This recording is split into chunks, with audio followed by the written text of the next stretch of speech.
Hello, ఎవరైనా ఉన్నారా?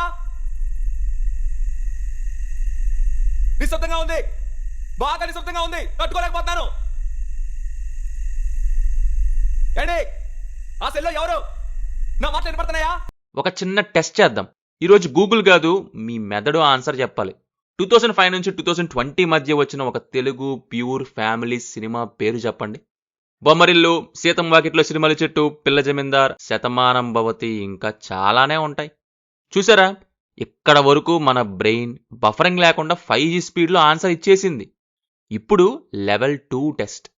2021 తరువాత అంటే ఆఫ్టర్ కోవిడ్ వచ్చిన ఒక ప్యూర్ తెలుగు ఫ్యామిలీ సినిమా పేరు చెప్పండి. ఏంటి ఇప్పుడు ఏమైంది? బ్రెయిన్ సర్చింగ్ దగ్గరే హ్యాంగ్ అయిపోయిందా? విచిత్రం ఏంటంటే ఇదే కోవిడ్ తర్వాత అనే టైంలో టాలీవుడ్ మాత్రం ఒక క్వశ్చన్కి సర్చింగ్ కాదు, లోడింగ్ సక్సెస్ కూడా కాదు, డైరెక్ట్గా 1000 crores డౌన్లోడ్ కంప్లీట్ కొట్టేసింది. టాలీవుడ్లో చాలా విషయాలు మారాయి. మార్కెట్ మారింది, బిజినెస్ మారింది, కథలు చెప్పే విధానం మారింది, హీరోల ఇమేజ్ మారింది. కానీ ఆ మార్పుల మధ్య ఇప్పుడు మనం మాట్లాడుకోబోయే తెలుగు సినిమాకి బ్యాక్ బోన్ అయిన ఫ్యామిలీ డ్రామాలు మాత్రం వెనక్కి నెట్టేయబడ్డాయి. ఇంకా గట్టిగా మాట్లాడితే రీసైకిల్ బిన్లో పడేశారనేయచ్చు ఫ్యామిలీ సినిమాల్ని కంప్లీట్గా. ఒకప్పుడు మన నాన్నని, మన ఫ్యామిలీని స్క్రీన్ మీద చూసేవాళ్ళం.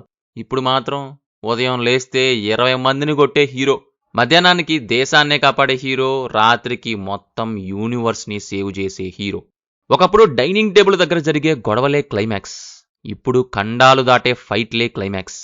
ఒకప్పుడు ఫ్యామిలీనే స్టోరీ, ఇప్పుడు ఫ్యామిలీ అంటే హీరోకి రివెంజ్ కోసం వాడే ఒక use and throw element. Villain గాడి హీరో ఫ్యామిలీలోని ఎవరో ఒకరినో లేదా లవర్నో కెలుకుతాడు తన్నులు తినడానికి.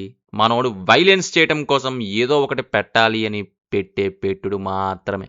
మరి ఈ మార్పు ఎలా వచ్చింది? ఆడియన్స్ మారిపోయారా? హీరోలు మారారా? రైటర్స్ మారారా? లేక డబ్బు వాసన వచ్చాక ఇండస్ట్రీ దిక్కే మారిపోయిందా? Welcome to Movie Matters. ఈరోజు మన డార్క్ రియాలిటీ ఇన్వెస్టిగేషన్ సిరీస్లో టాలీవుడ్ తన వెన్నెముక అయిన ఫ్యామిలీ సినిమాని ఎలా కోల్పోయింది, ఎలా, ఎందుకు మాయమైపోయింది, ఆ మిస్సింగ్ కేస్ ఫైల్ మనం ఇప్పుడు ఓపెన్ చేద్దాం. అయితే ముందుగా ఒకటి, మన మూవీ మ్యాటర్స్ ఛానల్ని ఇంకా సబ్స్క్రైబ్ చేసుకోలేదా? ఒకసారి ఛానల్ని చెక్ చేయండి, నచ్చితే సబ్స్క్రైబ్ చేసుకోండి, అలాగే బెల్ ఐకాన్ కూడా ఆన్లో పెట్టుకోండి. Chapter 1, family emotion versus family drama. అయితే ఈ ఇన్వెస్టిగేషన్లోకి పూర్తిగా దిగే ముందు ఒక చిన్న కన్ఫ్యూషన్ క్లియర్ చేసేద్దాం. ఎందుకంటే ఇదే కన్ఫ్యూషన్ ఈరోజు చాలామంది డైరెక్టర్స్ కూడా చేస్తున్నారు, ఆడియన్స్ కూడా చేస్తున్నారు. ఈ మధ్య ఏ డైరెక్టర్ ప్రెస్ మీట్కి వచ్చినా ఒక డైలాగ్ మాత్రం కంపల్సరీ. సార్, మా సినిమాలో యాక్షన్తో పాటు మదర్ సెంటిమెంట్ ఉంది, సిస్టర్ ఎమోషన్ పీక్స్లో ఉంది, లవర్ ఎమోషన్ ఉంది, మొత్తం ఫ్యామిలీ ఎమోషన్ ఉంది, ఫ్యామిలీ ఆడియన్స్కి ఫుల్ కనెక్ట్ అవుతుంది. వినడానికి బాగానే ఉంటుంది, కానీ అసలు ప్రాబ్లం అక్కడే మొదలవుతుంది. ఎందుకంటే ఫ్యామిలీ ఎమోషన్ వేరు, ఫ్యామిలీ డ్రామా వేరు. రెండింటినీ ఒకటే అనుకోవడం అంటే బిర్యానీ మసాలా ప్యాకెట్ చూపించి ఇదే బిర్యానీ అనడం లాంటిది. ఒకసారి రీసెంట్గా వచ్చిన మన మాస్ సినిమాల గురించి ఆలోచిస్తే, విలన్ వచ్చేసి హీరో ఫ్యామిలీలో ఎవరో ఒకరిని అటాక్ చేస్తాడు, లేక పెళ్లి చేసుకోబోయే అమ్మాయిని ఎత్తుకెళ్తాడు విలన్. హీరో ఎమోషనల్ అవుతాడు. ఆ తర్వాత ఇంటర్వెల్ నుంచి క్లైమాక్స్ వరకు 150 మందిని గాల్లో ఎగరేస్తాడు. ఎందుకు? సినిమా అయిపోయాక డైరెక్టర్ మైక్ పట్టుకొని ఇదే ఫ్యామిలీ ఎమోషన్ సార్ అని అంటారు. ఎక్కడికో తీసుకెళ్ళాను. నీ ఛానల్ కూడా నేను అలాగే చేస్తాను. మహాప్రసాదం. వీడు అప్పుడే బీబీసీ రేంజ్లో ఎంచుకుంటున్నాడు. Sorry sir. అయ్యా, అది ఫ్యామిలీ ఎమోషన్ కాదు, హీరో వైలెన్స్కి లైసెన్స్.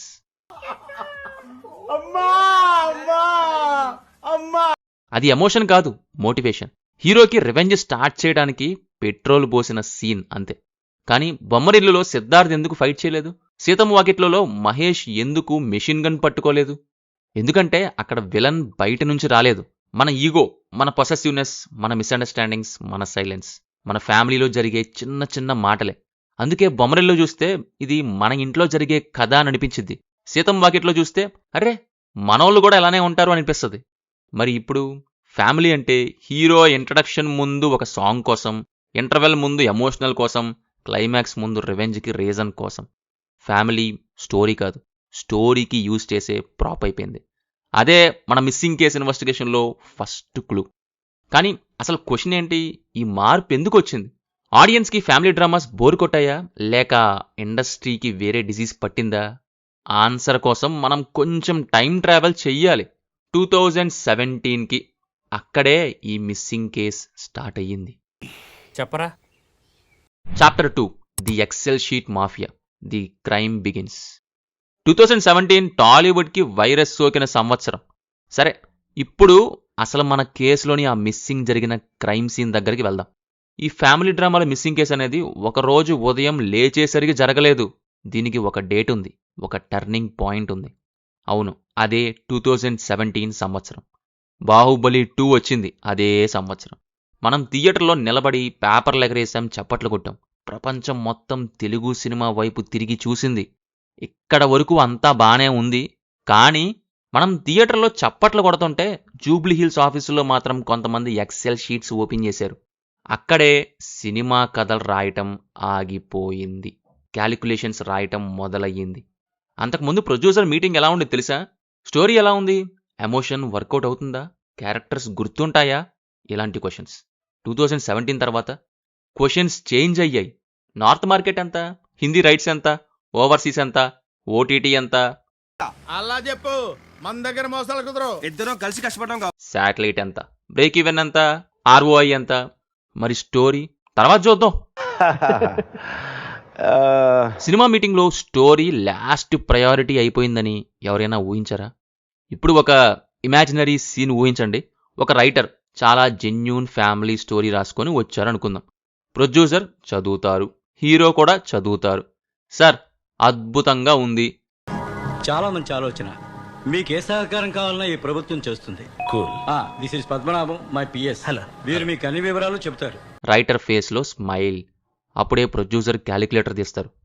హీరో రెమ్యునరేషన్ 120 కోట్లు, బడ్జెట్ 100 కోట్లు, ప్రమోషన్ 30 కోట్లు, టోటల్గా 250 కోట్లు. ఒక 2 సెకండ్లు సైలెన్స్. తర్వాత ఒక మాట, ఇందులో గన్స్ ఎక్కడమ్మా? రైటర్ ఏమో లేవు సార్ అంటాడు. మరి పాన్ ఇండియా ఎలివేషన్ ఎక్కడమ్మా? లేదు సార్. Interval blast? లేదు సార్. విలన్? లేడు సార్. కథలో మనుషుల ఈగోలే. ఓకే, నెక్స్ట్ స్టోరీ అంటారు ప్రొడ్యూసర్. అంతే, ఇదే అసలు కారణం. ఎందుకంటే ఒక ఫ్యామిలీ డ్రామా తెలుగు వాళ్ళని ఏడిపిస్తుంది, కానీ ఒక యాక్షన్ సీన్ లాంగ్వేజ్ లేకపోయినా అందరినీ ఎగ్జైట్ చేస్తుంది. మన జిల్లాల వారి స్లాంగ్, మన సంక్రాంతి సెలబ్రేషన్స్, మన బాబాయ్ ఈగో, మన అత్తాకోడళ్ళ పాలిటిక్స్, వీటికి సబ్ టైటిల్స్ వేసినా ఆ ఫీల్ ట్రాన్స్లేట్ కాదు. కానీ ఒక ట్రక్ ఎగిరితే ఢిల్లీలో విజిల్, దుబాయ్లో విజిల్, జపాన్లో విజిల్, యూఎస్లో విజిల్. ప్రొడ్యూసర్కి విజిల్ ఇంపార్టెంట్, రైటర్కి ఎమోషన్ ఇంపార్టెంట్. చివరికి ఈ ఎమోషన్ ఓడిపోయింది, విజిల్ గెలిచింది. ఎక్కడి నుంచే let's make a Telugu film అనే ఆలోచన చచ్చిపోయింది. Let's make a pan India product అనే కార్పొరేట్ ఫిలాసఫీ పుట్టింది. ఇది వినడానికి హార్ష్గా అనిపించవచ్చు, కానీ ఒక లైన్ గుర్తుపెట్టుకోండి. To sell our cinema to the whole world, we slowly stopped making cinema for our own people. అదే ఈ మిస్సింగ్ కేసులో మొదటి పెద్ద clue. Chapter 3 pan India and hero image trap. సరే, ఇప్పటి వరకు ఒక విషయం క్లియర్ అయిపోయింది. ఫ్యామిలీ డ్రామాస్ని ఫస్ట్ దెబ్బ కొట్టింది ఎక్సెల్ షీట్ ఎకనామిక్స్.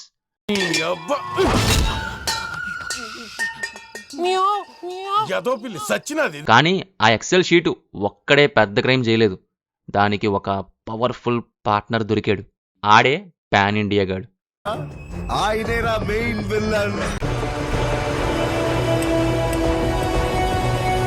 ఇక్కడ ఒక విషయం క్లియర్గా చెప్తాను. పాన్ ఇండియా అనేది ప్రాబ్లం కాదు. మన సినిమా ప్రపంచం మొత్తం చూడటం, మన హీరోస్ గ్లోబల్ అవ్వటం, మన మార్కెట్ పెరగటం, ఇవన్నీ సెలబ్రేట్ చేయాల్సిన విషయాలే. ప్రాబ్లం పాన్ ఇండియా కాదు. పాన్ ఇండియా కోసం మన ఐడెంటిటీని సాక్రిఫైస్ చేయటం అనేదే ప్రాబ్లం.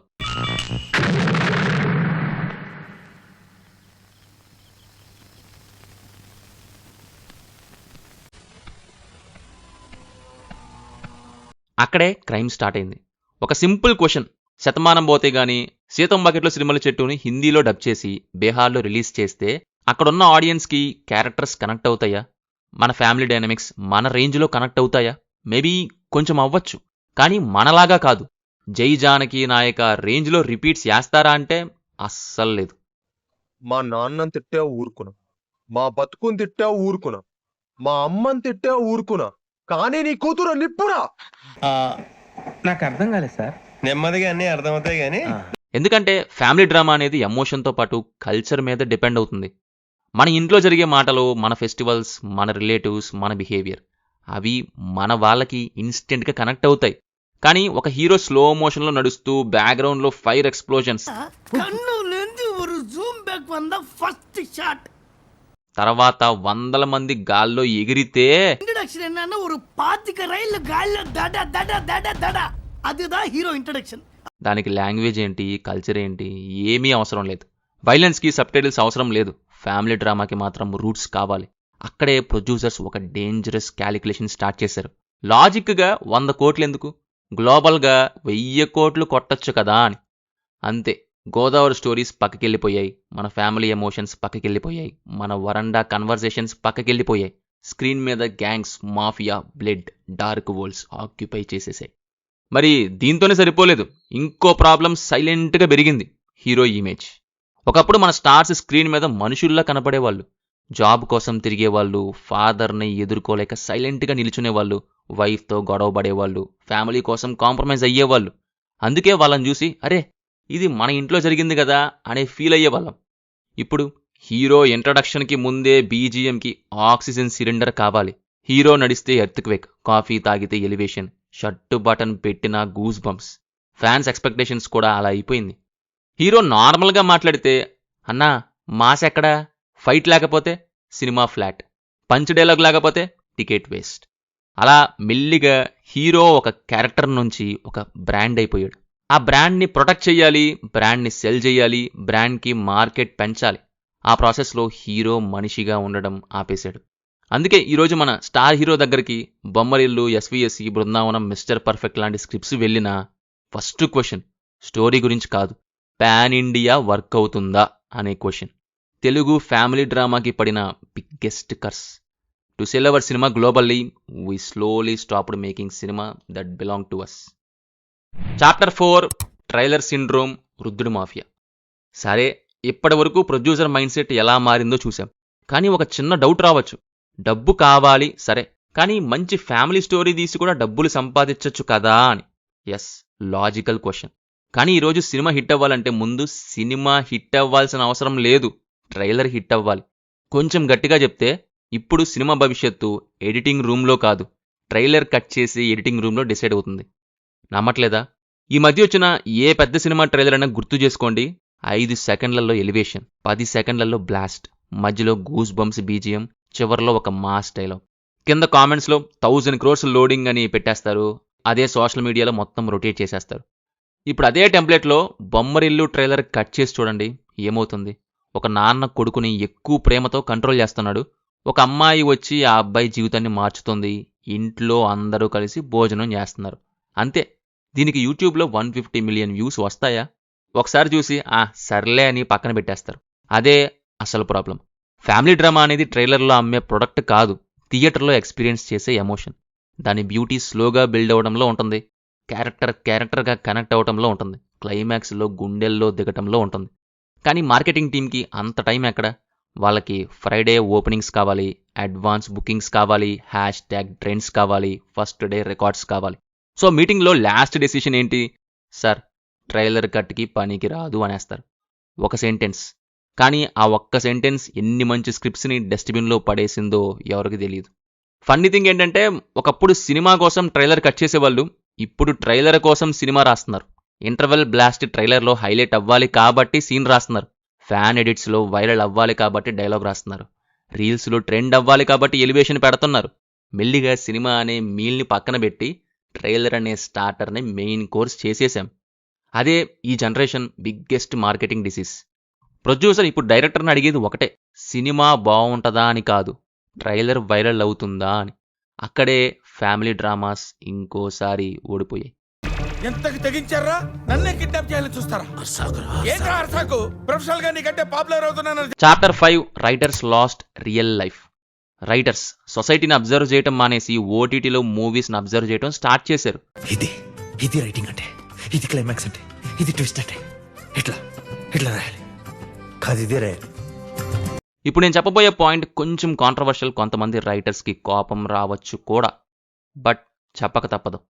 ఎందుకంటే ఒకప్పుడు తెలుగు ఫ్యామిలీ డ్రామాలు ఎందుకు అంత న్యాచురల్గా ఉండేవో ఇప్పుడు ఎందుకు ఆర్టిఫిషియల్గా అనిపిస్తున్నాయో ఆన్సర్ ఇక్కడే ఉంది. డైలాగ్ కొంచెం అతికలేదు. పబ్లిక్ వాంట్స్ దట్ అతి. తొడగొట్టి ఛాలెంజ్ చేయాలి, గుండెలు బాదుకుంటూ డైలాగులు చెప్పాలి, పొట్టగొట్టుకుంటూ బాధపడాలి. ఇవన్నీ వాళ్ళకి కావాలయ్యా. They want it. I know the public pulse. I know how to play kabaddi with the public. ఒకసారి అబ్జర్వ్ చేయండి. నువ్వు నాకు నచ్చావు, మల్లీశ్వరి, బొమ్మరిల్లు, శతమానం భవతి, సీతం వాకిట్లు ఈ సినిమాలో డైలాగ్స్ వింటుంటే అరే ఇది మన ఇంట్లో మన జరిగిందే కదా అనే ఫీలింగ్ వస్తుంది. ఎందుకంటే ఆ రైటర్స్ గూగుల్ని అబ్జర్వ్ చేయలేదు, మనుషుల్ని అబ్జర్వ్ చేశారు. ఆర్టీసీ బస్సులో పక్కన సీట్ అంకుల్ ఎలా మాట్లాడుతున్నాడో విన్నారు. పెళ్లిల్లో బాబాయ్ ఈగో ఎలా ఉంటుందో చూశారు. సంక్రాంతికి ఊరికి వెళ్ళినప్పుడు రిలేటివ్స్ మధ్య ఉండే సైలెంట్ పాలిటిక్స్ని గమనించారు. ఆ అబ్జర్వేషన్ నుంచి పుట్టిన క్యారెక్టర్స్ కాబట్టే ఇవాళ కూడా వాళ్ళు మన ఫ్యామిలీ మెంబర్స్ లాగానే గుర్తుంటారు. కానీ ఇప్పుడు సీన్ రివర్స్. చాలామంది యంగ్ రైటర్స్ని అడిగితే ఇన్స్పిరేషన్ ఎక్కడి నుంచి వచ్చిందంటే ఈ కొరియన్ సిరీస్, ఆ టీవీ షో, ఆ హాలీవుడ్ థ్రిల్లర్ సార్ అని అంటున్నారు. బ్రెయిన్ ఫుల్ అయిపోయింది, ఏం క్రియేట్ చేయలేకపోతున్నాను. కొత్తగా ఈ క్రియేటివిటీ అవి మనకి ఎందుకండి? యాజ్ యూజువల్ గా సిటీ షాప్ కి వెళ్ళి సీటీలు కొనుక్కోతా పదండి. Don't irritate me with your satires. Inspiration తీసుకోవడం తప్పు కాదు, కానీ ప్రాబ్లం ఏంటంటే మన పక్కింటి ఇంట్లో ఏం జరుగుతుందో తెలియదు, కానీ సియోల్లో సీరియల్ కిల్లర్ ఎలా ఆలోచిస్తున్నాడో ఫుల్ క్లారిటీ ఉంటుంది. అదే ఐరానీ. ఇంకో ఫన్నీ అబ్జర్వేషన్ చెప్తా. ఒకప్పుడు మన సినిమాల్లో క్యారెక్టర్స్ మాట్లాడుకునేవాళ్ళు, ఇప్పుడు ఇన్ఫర్మేషన్ ఎక్స్చేంజ్ చేసుకుంటున్నారు అంతే. డిఫరెన్స్ అర్థమైందా మీకు? ఒకప్పుడు డైనింగ్ టేబుల్ దగ్గర అన్నెసరీగా జోక్స్, టీజింగ్, సిల్లీ ఆర్గ్యుమెంట్స్ ఉండేవి. స్టోరీ ముందుకు వెళ్ళకపోయినా ఆ కన్వర్సేషన్స్ వల్లనే క్యారెక్టర్స్ని మనం ప్రేమించేవాళ్ళం. కానీ ఇప్పుడు 2 క్యారెక్టర్స్ కలిస్తే డైరెక్ట్ ప్లాట్ గురించే మాట్లాడుతున్నారు. మిషన్ ఏంటి, ట్విస్ట్ ఏంటి, విలన్ ఎక్కడ, నెక్స్ట్ ప్లాన్ ఏంటి? అరే బాబు, క్యాజువల్గా టీ తాగుతూ వెదర్ గురించి మాట్లాడే మనుషులు ఎక్కడ? ఎన్ని ఎన్ని ఎన్ని ఎన్ని ఎన్ని ఎన్ని దారుణాలు సార్. సినిమాలో బిగ్గెస్ట్ విఎఫ్ఎక్స్ ఏంటో తెలుసా? సిజిఐ కాదు, న్యాచురల్ కన్వర్సేషన్. కాలిఫోర్నియా స్టాన్ఫర్డ్ యూనివర్సిటీలో లాస్ట్ ఇయర్ ఎథికల్ హ్యాకింగ్లో టాపరు కదా. అది రాయటం ఇప్పుడు చాలా కష్టమైపోయింది. ఎందుకంటే మనం రియల్ లైఫ్ కన్నా స్క్రీన్ లైఫ్ని ఎక్కువ అబ్జర్వ్ చేస్తున్నాం. రైటర్ బయటకు వెళ్ళడం తగ్గిపోయింది, ల్యాప్టాప్ ముందు కూర్చోవడం పెరిగింది. సొసైటీ నుంచి స్టోరీస్ రావడం తగ్గింది, స్ట్రీమింగ్ ప్లాట్ఫామ్స్ నుంచి రిఫరెన్సెస్ రావడం పెరిగింది. అందుకే మన సినిమాల్లో ఇల్లు కనిపిస్తున్నాయి, కానీ ఇంట్లో ఉండే వాళ్ళు కనిపించట్లేదు. ఫ్యామిలీ ఉంది, కానీ ఫ్యామిలీ ఫీలింగ్ లేదు.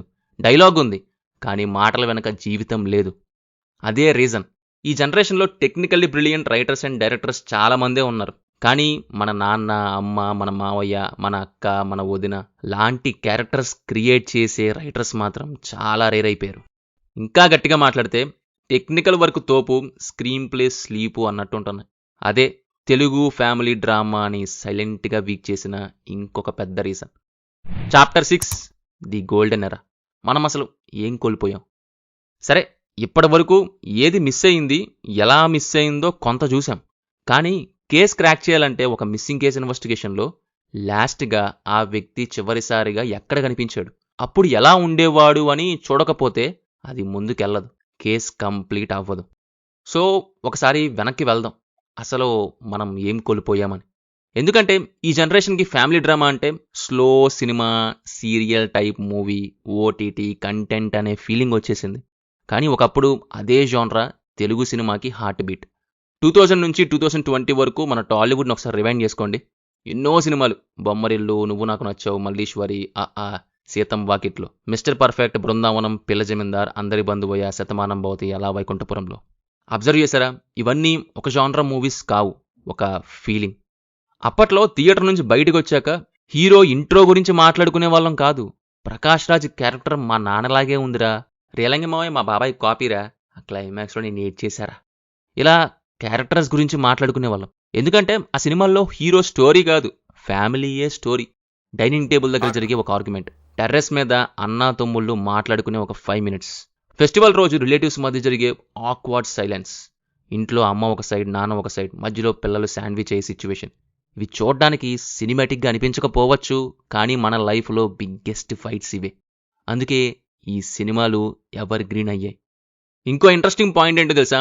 అప్పట్లో కామెడీ సపరేట్ ట్రాక్ కాదు, బ్రహ్మానందం వచ్చి ర్యాండంగా పడిపోవడం కాదు.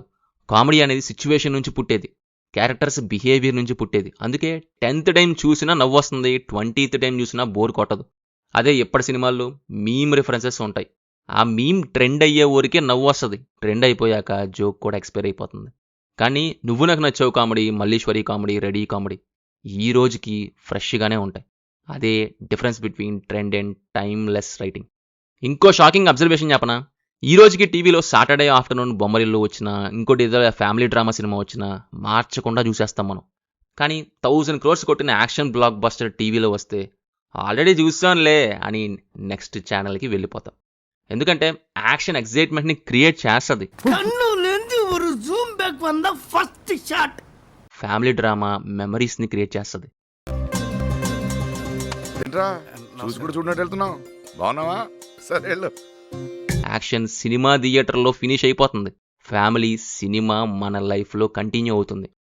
అందుకే ఈరోజు మనం ఒక జానరాని మిస్ అవ్వట్లేదు, మన ఇంటిని స్క్రీన్ మీద చూసే ఫీలింగ్ని మిస్ అవుతున్నాం. అదే ఈ ఇన్వెస్టిగేషన్లో most painful evidence. Chapter 7 audience, OTT and theatre economics. ఇప్పటి వరకు మన ఇండస్ట్రీ వాళ్ళ గురించి మాట్లాడుకున్నాం, కానీ ఒక నిమిషం ఈ కేసులో మన చేతికి ఏమన్నా మురికి అంటుకుందేమో అని చెక్ చేసుకుందాం. ఎందుకంటే ఒకప్పుడు ఆదివారం అంటే సినిమాకి వెళ్దామా అనేది ఫ్యామిలీలో జరిగే డిస్కషన్. ఇప్పుడు ఆదివారం అంటే ఏ ఓటీటీలో ఏం కొత్తగా వచ్చింది అనేది మొదటి ప్రశ్న. థియేటర్ ఒకప్పుడు ఫ్యామిలీ అవుటింగ్, ఇప్పుడు అది ఒక లగ్జరీ అయిపోయింది. ఒకసారి లెక్కేద్దాం, ఒక నాన్న, అమ్మ, 2 పిల్లలు, ఒకవేళ తాత కూడా వస్తే 5. మల్టీప్లెక్స్లో సినిమా చూడాలి అంటే టికెట్లు, parking, petrol, popcorn, cool drinks, అబ్బో చివరికి బిల్లు చూశాక సినిమా మొదలవ్వక ముందు ఈఎంఐ ఫీలింగ్ వచ్చేస్తుంది.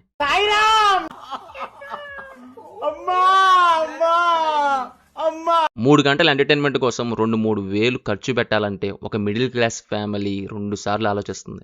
అప్పుడు వాళ్ళు ఏమనుకుంటారు, ఇది ఫ్యామిలీ సినిమా కదా, ఒక నెల ఆగితే ఓటీటీలో వస్తుంది ఎలాగో అంటే అన్నాడు గాని ఆ ఊహ ఎంత బాగుందో. అప్పుడు టీవీలో హాయిగా చూసేద్దాం. ఇందులో వాళ్ళ తప్పేముంది? ఇంట్లో సోఫా ఉంది, ఏసీ ఉంది, పాస్ బటన్ ఉంది, బయట పాప్కార్న్ 500, ఇంట్లో అదే 50. ఇక ఎవరైనా థియేటర్కి ఎందుకు పరిగెడతారు? కానీ అదే RRR, పుష్ప, సలార్ లాంటి పెద్ద సినిమాలు వస్తే దీన్ని మాత్రం థియేటర్లోనే చూడాలి అంటారు. ఎందుకంటే అలాంటి సినిమాలు ఇంట్లో చూసినా థియేటర్లో చూసిన ఫీల్ రాదు అంటారు. ఇక్కడే ఫ్యామిలీ డ్రామా ఓడిపోయింది. సినిమా బాగోలేక కాదు, అది ఈవెంట్ సినిమా కాదనే కారణంతో. కానీ ఇక్కడ ఇండస్ట్రీ చేసిన ఇంకో పెద్ద పొరపాటు ఏంటో తెలుసా? ఫ్యామిలీ సినిమాలకు మార్కెట్ లేదు అని ఫిక్స్ అయిపోవటం. అదే మిస్టేక్. మార్కెట్ లేదా, లేక మీరు థియేటర్కి రావడానికి సరిపడా కారణం ఇవ్వట్లేదా? ఈ రెండిటికి చాలా తేడా ఉంది. అంటే ఓటీటీ ఫ్యామిలీ డ్రామాలను చంపలేదు, థియేటర్ ఎకనామిక్స్ కూడా చంపలేదు, కానీ ఈ రెండూ కలిసి ఒక అలవాటు మార్చేశాయి. ఇలాంటి సినిమాలు ఇంట్లో చూసినా పర్లేదు అనే మైండ్ సెట్ని క్రియేట్ చేశాయి. అదే మైండ్ సెట్ని ఇండస్ట్రీ తప్పుగా అర్థం చేసుకొని జనాలకు ఫ్యామిలీ డ్రామాలు వద్దు అనే కంక్లూజన్కి వచ్చేసింది. అక్కడే ఈ కేసు ఇంకో మలుపు తిరిగింది. Chapter 8 is audience really rejecting family dramas? Audience మారిపోయారు అని చెప్పడం ఇండస్ట్రీ చెప్పే బిగ్గెస్ట్ ఎక్స్క్యూజ్. బలగం గుర్తుందా? ఒక చిన్న సినిమా, పాన్ ఇండియా లేదు, 500 కోట్ల ఎలివేషన్స్ లేవు, ఫ్లయింగ్ కార్స్ లేవు, కానీ జనాలు ఏడ్చారు, ఊర్లల్లో స్క్రీన్లు పెట్టి మరీ చూశారు. ఇది ఎందుకు కనెక్ట్ అయింది? నిజమైన ఎమోషన్ ఉంది కాబట్టి. ఆడియన్స్కి ఎమోషన్ మీద ప్రాబ్లం లేదు, కనెక్ట్ అయ్యే ఎమోషన్ కావాలి అంతే. ఇండస్ట్రీ ఒక డేంజరస్ మిస్అండర్స్టాండింగ్లో ఉంది. ఆడియన్స్ ఫ్యామిలీ డ్రామాస్ని రిజెక్ట్ చేయలేదు, ఇండస్ట్రీ ఫ్యామిలీ డ్రామాస్ రాయడం మర్చిపోయింది. అదే డిఫరెన్స్. మళ్ళీ చెప్తున్నాం, ఆడియన్స్ టేస్ట్ చేంజ్ అవ్వలేదు, ఆడియన్స్ ఎక్స్పెక్టేషన్స్ పెరిగాయి. వాళ్ళు ఇప్పటికీ మంచి స్టోరీ కోసం వెయిట్ చేస్తున్నారు, చూస్తూనే ఉన్నారు. కానీ ఇండస్ట్రీ మాత్రం వాళ్ళ విజిల్ కోసం మాత్రమే వెయిట్ చేస్తుంది. అదే ఈ గ్యాప్. అదే మన ఫ్యామిలీ డ్రామా మిస్సింగ్ కేసులో ఇంకో biggest turning point. Chapter 9 can family dramas come back? అయితే ఒక ప్రశ్న మిగిలిపోయింది. ఇదంతా విన్నాక సరే బ్రో ఇక అయిపోయింది, మరి ఫ్యామిలీ డ్రామాల చాప్టర్ క్లోజ్ అనుకోవాలా అని. అంత ఈజీ కాదది. ఎందుకంటే సినిమా హిస్టరీలో ఒక రూల్ ఉంది, ఏ ట్రెండ్ అయినా శాశ్వతం కాదు. ఒకప్పుడు లవ్ స్టోరీస్ రాజ్యమేలాయి, ఆ తర్వాత ఫ్యాక్షన్ సినిమాలు వచ్చాయి, ఆ తర్వాత ఫ్యామిలీ ఎంటర్టైనర్స్ గోల్డెన్ ఎరా వచ్చింది. మళ్ళీ మాస్, మళ్ళీ పాన్ ఇండియా, ఇప్పుడు ఫ్రాంచైజ్లు, యూనివర్స్లు. సినిమా ట్రెండ్స్ అనేవి స్టాక్ మార్కెట్ లాంటివి కాదు, సీజన్స్ లాంటివి. వేసవి తర్వాత వర్షాకాలం వచ్చినట్టు ఒక ట్రెండ్ పీక్కి వెళ్తే ఇంకో ట్రెండ్ నెమ్మదిగా పడుతుంది. ఇప్పుడు కూడా అదే జరుగుతుంది. ఎన్ని వేల కోట్ల కలెక్షన్స్ వచ్చినా, ఎన్ని యాక్షన్ బ్లాక్స్ పెట్టినా, ఎన్ని ట్రక్కులు గాల్లో ఎగిరినా ఒక టైం తర్వాత మనిషి అలిసిపోతాడు. మొదటిసారి చూసినప్పుడు గూస్ బంప్స్, రెండోసారి చూసినప్పుడు బాగుంది, మూడోసారి చూసినప్పుడు ఇదేనా మళ్ళీ, నాలుగోసారి చూసినప్పుడు ఏమైనా కొత్తగా ఉందా?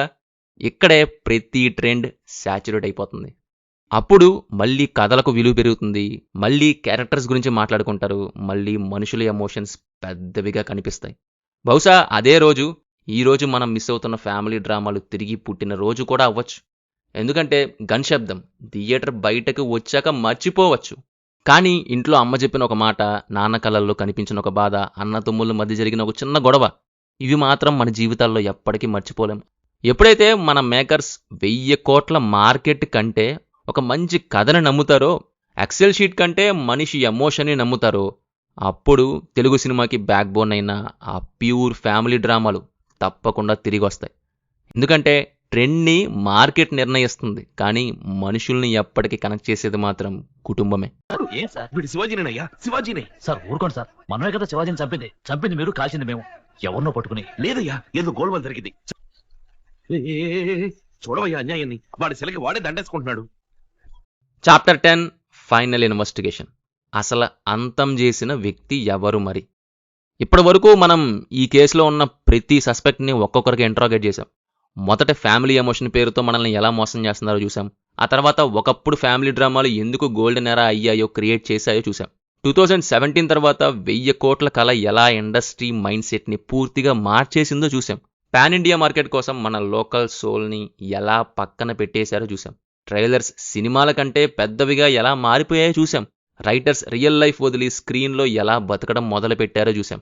చివరికి ఆడియన్స్ వల్లే ఈ జాన్రా మాయమైంది అనేది కూడా పూర్తిగా నిజం కాదని ప్రూవ్ చేశాం.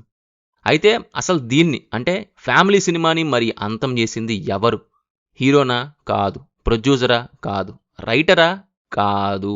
ఓటీటీయా? ఇది కాదు. మరి ఎవరు అంటే ఈ కేసులో అసలు విలన్ ఒక మనిషి కాదు, ఒక సిస్టమ్. ఆ సిస్టమ్ పేరు బిజినెస్ ఆఫ్ ఎలివేషన్స్. ఒకప్పుడు సినిమా మొదలయ్యేది కథ ఏంటి అనే ప్రశ్నతో. ఇప్పుడు సినిమా మొదలవుతుంది ఓపెనింగ్ వీకెండ్ ఎంత వస్తుంది అనే ప్రశ్నతో. ఒకప్పుడు క్యారెక్టర్స్ నిజంగా మన ఇంట్లో ఉండే మనిషిలా అనిపిస్తే చాలు అనుకునే వాళ్ళం.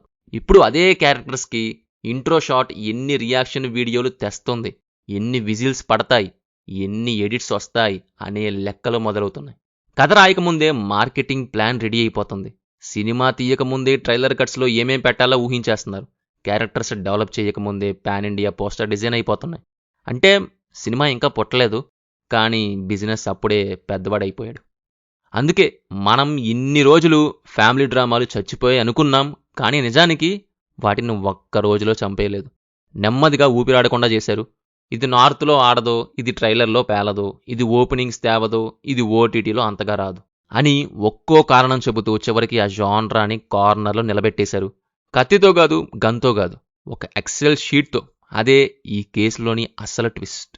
ఒకప్పుడు కథ బడ్జెట్ని డిసైడ్ చేసేది, ఇప్పుడు బడ్జెట్ కథను డిసైడ్ చేస్తుంది. ఒకప్పుడు ఈ సినిమా 20 ఏళ్ల తర్వాత కూడా గుర్తుంటుందా అనేదే లక్ష్యం. ఇప్పుడు 3 రోజుల్లో బ్రేక్ ఈవెన్ అవుతుందా అనేదే లక్ష్యం. అదే ఈ ఇన్వెస్టిగేషన్లో మనం కనిపెట్టిన అత్యంత భయంకరమైన నిజం. Conclusion, the final verdict. So ఇన్ని సాక్ష్యాలు, ఇన్ని క్లూస్, ఇన్ని సస్పెక్ట్స్ తర్వాత ఈ కేసులో మనం ఇచ్చే ఫైనల్ వర్డిక్ట్ ఒకటే. తెలుగు ఫ్యామిలీ డ్రామాలను ఒక మనిషి చంపలేదు, ఒక మైండ్ సెట్ చంపింది.